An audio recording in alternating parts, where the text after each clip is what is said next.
Welcome to TrueChi Health Talks. I'm your host, Dr. Therese Walsh Van Kuren, and your guide to health enhancement and repair. Thank you for joining me today. You can find me on Facebook as Acupuncture with Dr. Therese Walsh Van Kuren and on Instagram as @ThereseHerbs. I'm at my Los Gatos, California office in the San Francisco Bay Area, and you can visit me at TrueChi, that's TrueChi.com. There are lots of health resources there that will help you. Welcome to Series 1, True Chi, A Path to Healing. Today is Episode 3, titled Introduction to Chi as a Commodity of the Body. We are going to be discussing the first commodity in the emergence of the human being, Chi. It is one of 4 major commodities that the body circulates. The 4 commodities of the body are Qi, blood, Yin, and Yang. Our 3 questions for today are, what is true Qi, which we have discussed already briefly in episode 1, but only as it applies to myself. And then question number 2, what are the various manifestations of Qi? And question number 3, what organs are critically involved in Qi flow and Qi dissemination?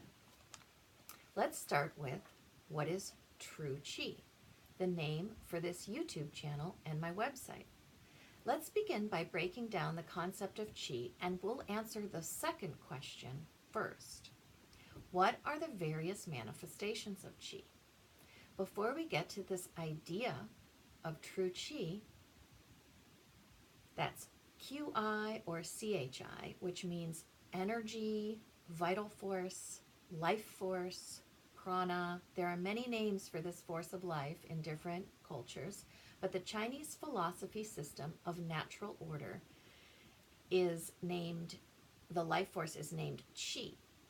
So Qi is one of the 4 main commodities that circulate in the body and supply resources for functioning.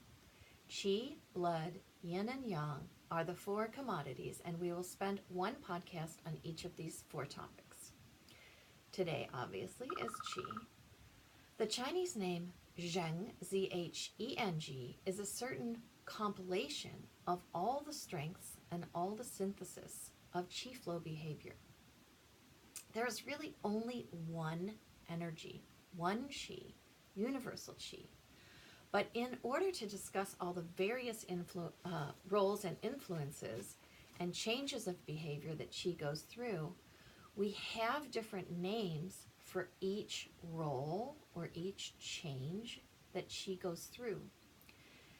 I would like to make a comparison between Qi as the life force of the earth and the commodity of water, which is also a commodity for the earth's survival.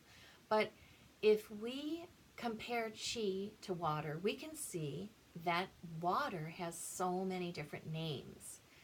We have a million names for water, but we know that we're only talking about one thing, the same thing, water.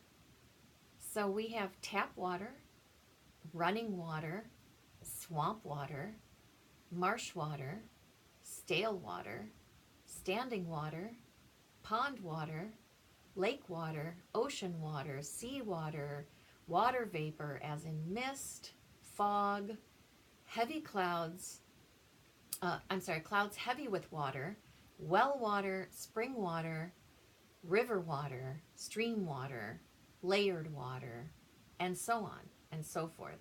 And then we even have a further idea of water being in a solid state, and we can come up with even more ways to describe water: snow, ice, frozen water, crunchy snow, powdery snow, heavy snow, wet snow, dry snow, light snow, slush snow, falling snow as in an avalanche, floating snow as in icebergs on the ocean.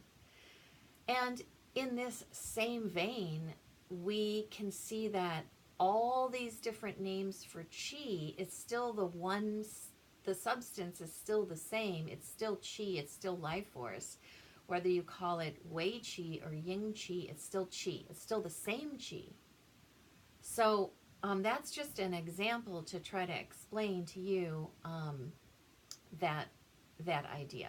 We're going to be moving on in the next part 2, to discuss the depth of circulation. So superficial circulation of qi, middle circulation of qi, and deep circulation of qi. Stay tuned, I'll be right back.